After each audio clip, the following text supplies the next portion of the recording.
マーケティング戦略、弱者の戦略、強者の戦略ということで今回は情報提供をさせていただければと思いますね。これだけ経営環境が変化をしていくとですね、改めてマーケティングについてですねやっぱり考えていくことって必要だと思いますね。特にマーケティングの専門の部署の方だけでなくですね、やっぱり私たちマネジメントをする立場としてはやっぱり知っておくに越したことはないのでね、今日はそういう視点でですねご紹介をしていければと思いますね。まず戦略っていうのは何かということなんですけども、戦略とはですね目的に対して効果的かつ効率的にたどり着く方法案のことということですね。ですからまず目的がなければいけないですね、ビジネスにはですね。で目的をブレイクダウンした目標があるわけですけども、ここに効率的かつ効果的にたどり着けるような案、これは複数案なければいけないわけですけども、こういったものをですね戦略というふうに言います。ですので戦略とあともう一個戦術っていう言葉がありますが、戦略っていうのは若干大きめのイメージですね。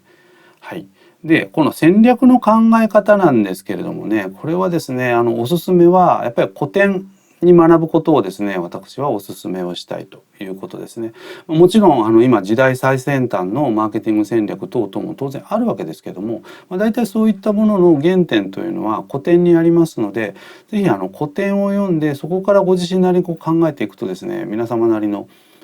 戦略の考え方っていうのができてくるかと思いますので、それが私のおすすめですということですね。例えば東洋ですとね、孫子の兵法っていうのがありますよねということですね。あるいは西洋ですとクラウセビッツの戦争論とかですね、そういうものがあったりとかしますね。あと最近最近というよりもですね非常に有名な戦略としてはランチェスター戦略っていうのもありますね。大体一般的にこの戦略というのは戦争から出てきているものなんですけども、戦わずして勝つっていうのがですね、一番重要なポイントになってこようかなと思いますね。でそうした時にですね、弱者とあと強者というのが必ず力関係で見た時に見えてくるわけですけれども、ここではですね弱者っていうのは例えばいろいろな業界あろうかと思いますけども、業界の中の2位以下の、企業のことをここでは弱者というふうに言っておきたいと思います。それから今度強者ですけれども、その業界の中のダントツ1位ですね。ですからダントツ1位でない場合は業界全体が弱者というふうに考えていただいたらもいいかと思うんですけど、一応そういうイメージでですね今日はお話をしていければと思いますね。まずじゃあ弱者の戦略として考えられるものは何かというと大きく3つなんですね。1つ目がニッチ戦略ですね。カテゴリーをですねとにかく分類して分けてちっちゃいところを攻めていきましょうというのが弱者の戦略パート1ですね。それから今度はパート2ね、ゲリラ的ね、ちょっとゲリラっていう言葉あまりイメージが良くないかもしれないんですけど、要はですねいろんなことをやってみましょうと。ね、他者に先んじていろんなことをやっぱりやってみて、うまくいったことはどんどんやればいいし、失敗したらまた次をやればいいしということですね。それから3つ目、